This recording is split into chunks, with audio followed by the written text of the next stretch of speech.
Back here this evening, February is American Heart Month. It's a time when all people are encouraged to focus on their cardiovascular health. That's why we're wearing our red here tonight, and you do have the power to take action to protect yourself against heart disease.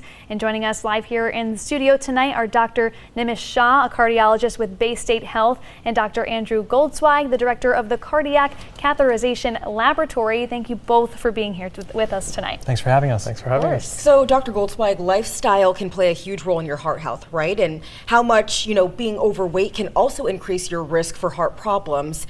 And how much weight should you lose if you are considered overweight? Lifestyle, diet, and exercise are critical, modifiable risk factors for people who have heart disease and for people who are at risk for heart disease. A healthy diet, regular exercise can reduce the risk of heart disease significantly. People who are obese or overweight, even if they don't have high cholesterol diabetes, still are at 30% increased risk of having a cardiac event. And people who have those risk factors of high cholesterol, diabetes, and high blood pressure can have more than twice the risk of people without those.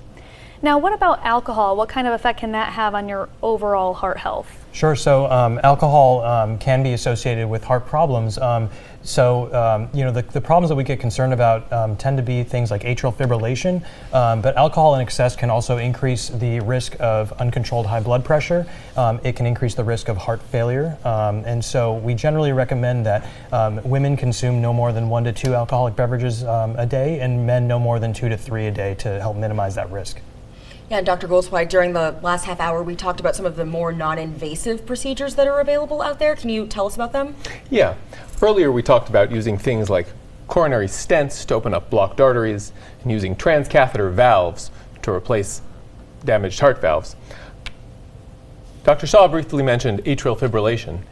Atrial fibrillation, or AFib, is an abnormal heart rhythm that affects up to 25% of Americans. It can be associated with a risk of having a stroke. When somebody has AFib, the top chambers of the heart don't squeeze normally, and a pocket in those top chambers of the heart can actually form blood clots, which can cause stroke. Thankfully, we have a minimally invasive procedure available now to use a device like this, a little plug that can be placed into the heart for somebody with atrial fibrillation to prevent a stroke without the use of lifelong blood thinners.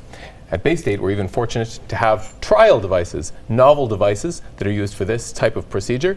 We're thrilled to be able to bring this to the Springfield community. Yeah, definitely cool to see that technology up close as well.